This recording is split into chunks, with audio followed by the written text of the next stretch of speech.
Today, I messed up by laughing at a joke that was said in Spanish, which then inevitably revealed to my coworkers that yeah, I knew what they were saying the entire time. And honestly, the end result of this was crazy because they completely freaked out. Here's what happened. Okay, so I work in a warehouse that is filled with mainly Hispanics. My warehouse manager, who I'll call Tom for the sake of the story, as well as two other people, Jeff and Bill, also fake names, and myself are the only non-Hispanic people there. Everyone there mainly speaks Spanish to one another, unless they have to speak to Jeff, Bill, or myself.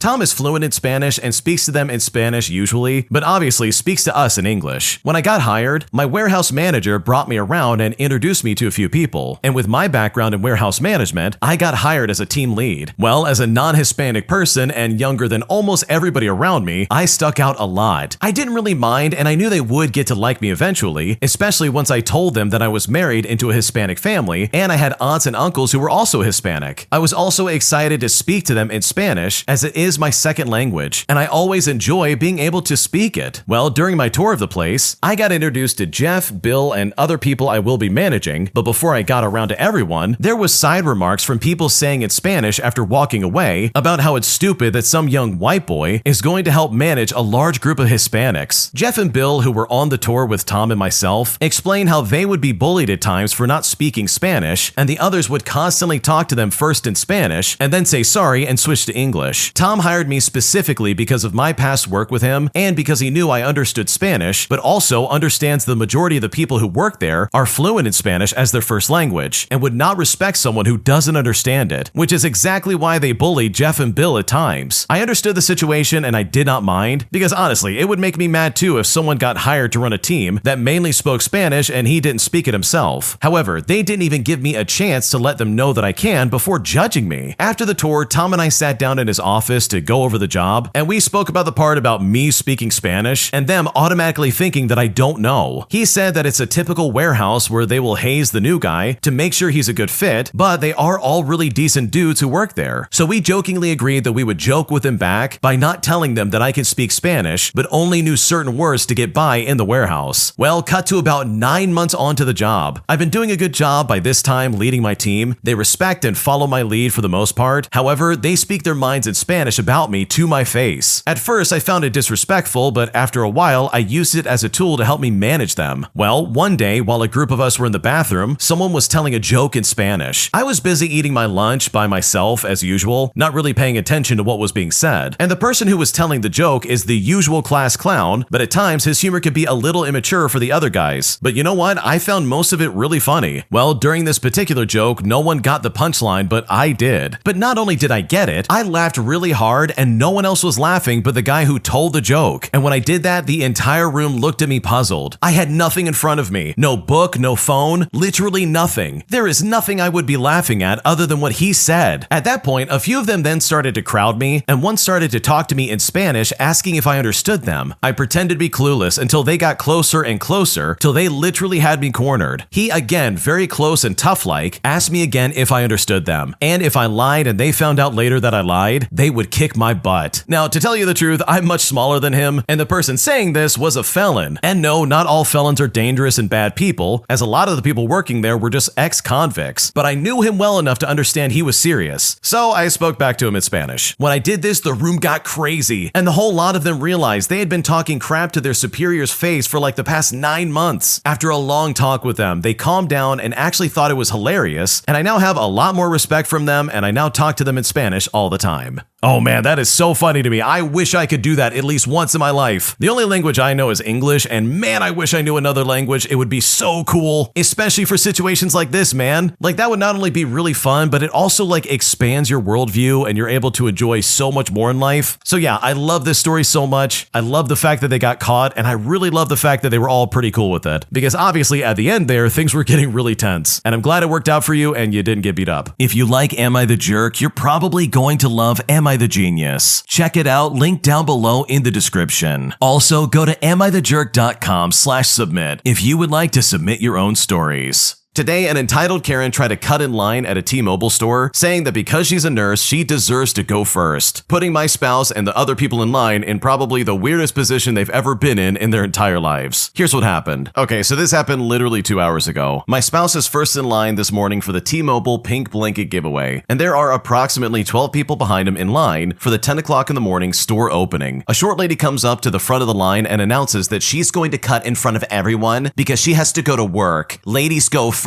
And she's even looking around at the other people in line for them to agree with her. Now, my spouse, who's at the front of the line, says to her, well, I don't agree to let you go first, and you would have to ask everybody else here already if they agree. The lady then counters back by saying, well, I have to go to work, so I have to go first. But my spouse replies back that he, along with everybody else there, also has things to do. In fact, there's a guy in shorts, t-shirt, and sneakers standing there literally freezing. And by the way, we're at Myrtle Beach and it's 32 degrees in the morning. And my spouse wouldn't even let him go first over the pushy lady. Well, this is where things get really weird. She then comes up to him really close, nose to chest, and says, I'm from New Jersey. I could jump on your back and I could eliminate you. So my 6-foot-tall spouse looks down at her and says, I'm from New York. I'm sure you could try. Now, the entire line is absolutely watching this. She then counters back by saying, I'm a nurse and I work in a hospital and I have to get to work. She then throws her arms around him and he shoots both hands in the air saying, I'm not touching you. I am not touching you. And everyone in line starts nodding. Yeah, he's not touching her. The store doors open at this point and my spouse walks into the store while this pushy lady sort of blends into the line somewhere behind him. He's still shaking his head over the nerve of this lady, and trust me, so am I.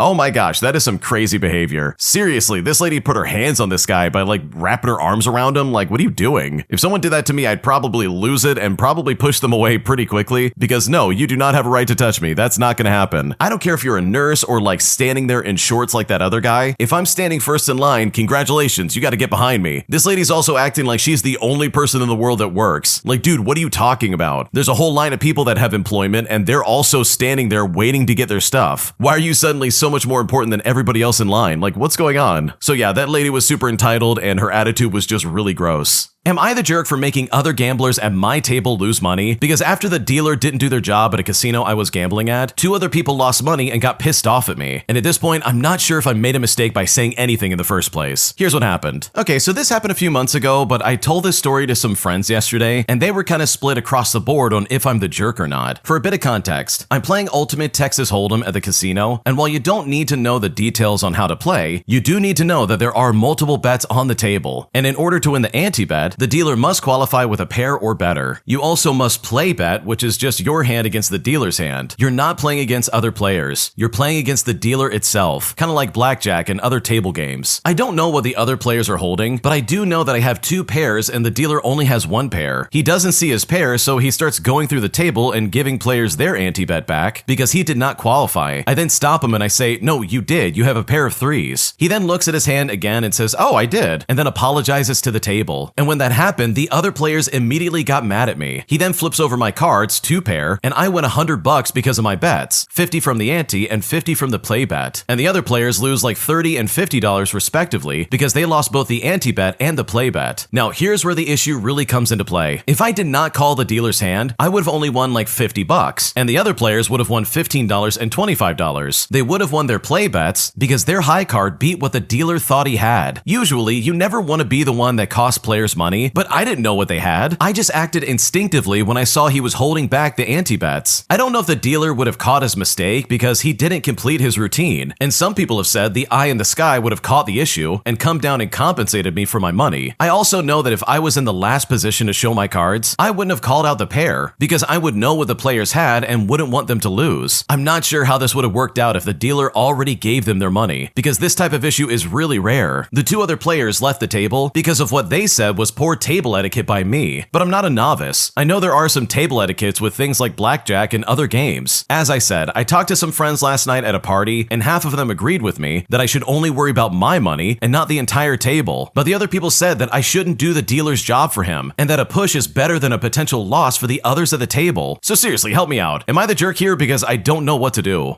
Okay, if you're going to a casino, you need to be prepared to lose money. And if the dealer's not doing their job, then congratulations, I'm about to make a little bit more money. Like seriously, seriously, you're definitely not the jerk. This is so dumb. Are you telling me that people who are gambling are mad that they lost money? Like, what's going on right now? What, should you have just said nothing and lost out on $50 extra?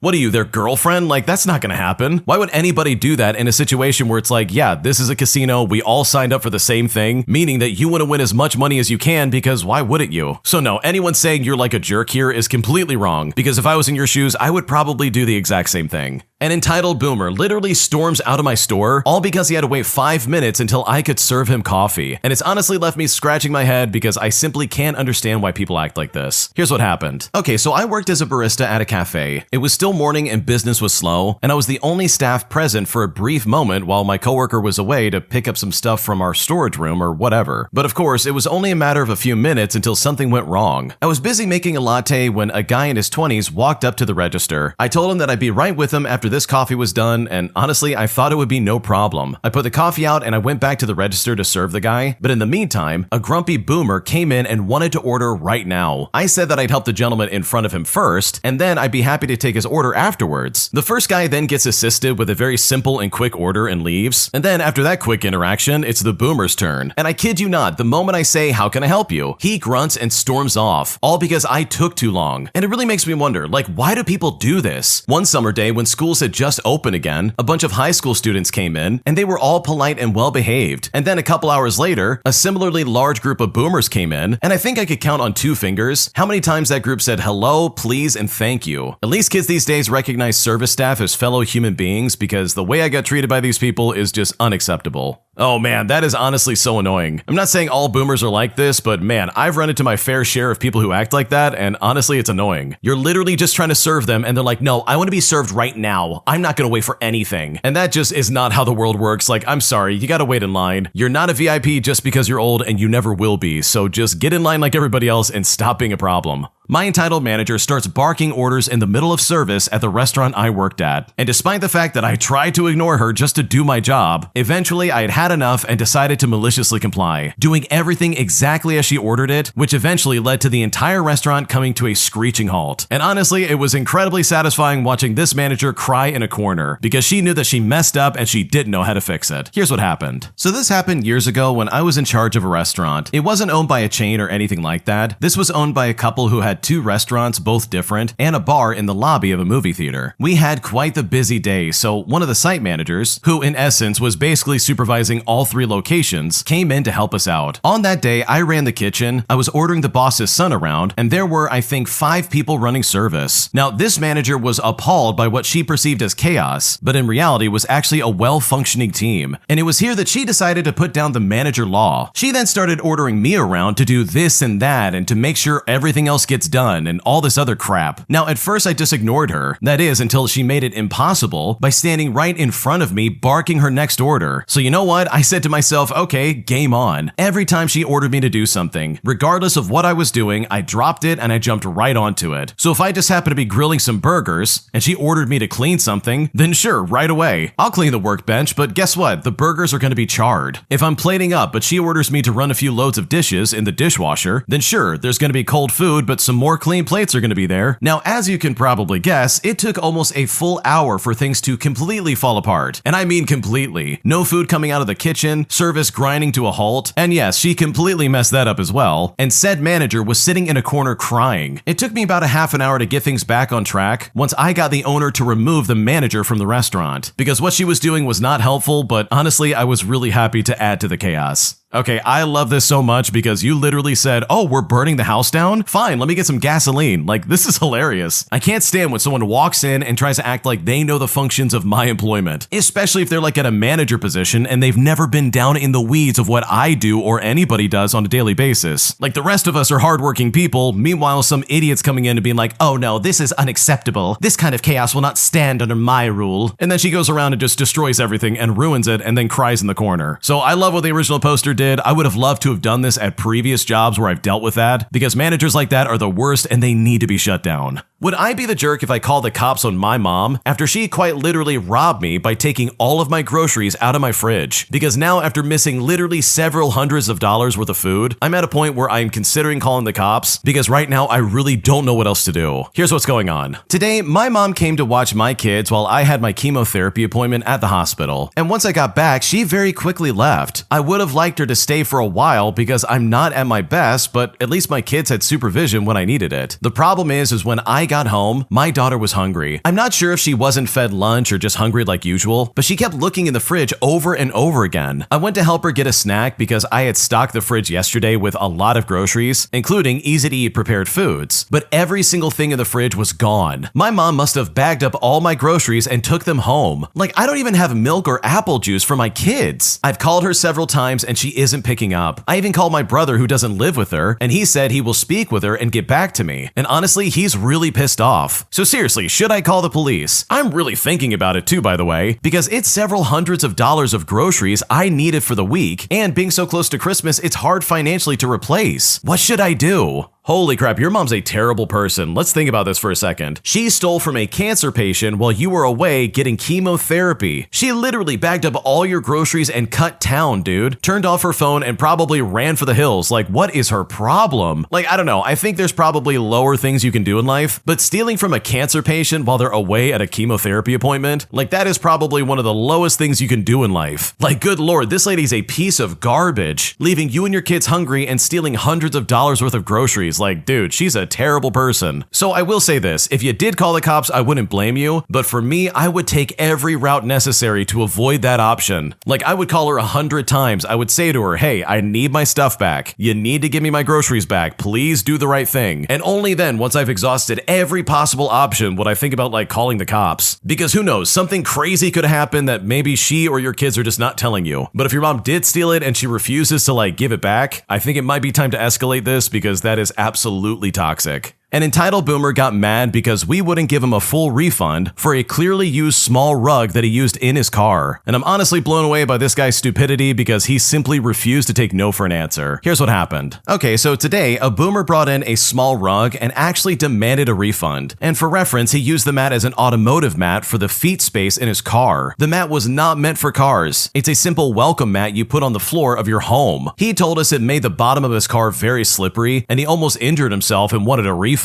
Mind you, he bought it from Dollar Tree. He spoke to me, and after I saw how dirty the mat was, I attempted to explain to him that we couldn't give him a refund because the mat was clearly used. But before I could even finish speaking to him, he cuts me off and starts to argue with me. He said he had just been in our store and just bought it. He complained that the quality of the mat was poor and almost caused him an injury, and because of that, he deserved a full refund. He was being short and had a bad attitude with me the entire time. He was refusing to let me speak, so I got fed up and I walked away back to my register and I called up my store manager to deal with him. My boss comes up and explains to him the same thing I tried to explain to him. He told him the mat was used and covered in snow and dirt and we could not give him a refund. He argued with him and said the same crap that he told me, but my boss told him no again. He then demanded that he speak to someone higher up than him, but my boss told him that there was no one else higher up than him that he could speak to in the store. My boss also added that the mat he bought was not meant for a car. The boomer then argued that a car can be a house because it has doors on it, and it's here that he demanded he speak to corporate. Well, my boss gave him the phone number and told him to call them. And I think it's so funny that customers like him think that calling corporate will do something for them, because trust me, they definitely do not care either. Dude, imagine being so weird that you think to yourself, oh, I've already used this rug. Let me go and return it real quick and get a refund. Like, dude, what are you talking about? You stomped all over it. You literally used it for your feet in your car. Which, by the way, did you really think there was going to be any grip on the bottom of that thing? Like, come on, dude. It's honestly baffling that someone would act like that. So yeah, I love the fact that you guys shut him down. And hopefully that call to corporate is as boring as I think it's going to be. Because yeah, you've got it right. No one at corporate cares, and this is incredibly petty. Am I overreacting about my little sister's new boyfriend? boyfriend, because after this guy has stayed over at our house for the 4th day in a row, I'm at a point where I'm losing my mind, especially over the fact that I have finals coming up, and these two are making it impossible for me to study. Here's what's happening. So my sister, who's a freshman in high school, is insanely dramatic and always looking for attention. And of course, the cherry on top is her being incredibly entitled, as if the whole world revolves around her. And for some added context, my sister runs through relationships a lot. Now, this is a rough estimation, but already, she's had close to 30 boyfriends this year alone. And every single time they date for like a week, start holding hands and hugging during that time, and I've even seen some texts pop up from time to time about how much they love one another. Eventually, he gets invited over, and by week 2, they are basically living with us. Thankfully, most ended before that point, but unfortunately, that's not the case this time. They've dated for about 2 weeks now, and currently he's at our house for the 4th day in a row. I'm talking from sunrise to sunset. This guy has been at our house, eating our food, using our stuff, and enabling her annoying behavior. Now, I might have some bias because I'm her older brother, but she becomes far more entitled when she has a guy over. She starts to cuss me out, act like I'm evil, and even bosses our dad around instead of actually picking up her own messes or doing her own responsibilities. It is so annoying. I know they're probably gonna break up before the month is over, but the fact that I have finals coming up and this dude has been coming over on school days, I'm honestly getting worried. They're so obnoxiously loud. They both feed into each other's behavior and are generally just unpleasant people to be around. I would honestly like to know where the parents are in this picture, because they don't seem to care that he's pretty much living with us now. So am I overreacting by being pissed off about the current circumstances that I'm dealing with? Because now I'm just exhausted and I don't know what else to do.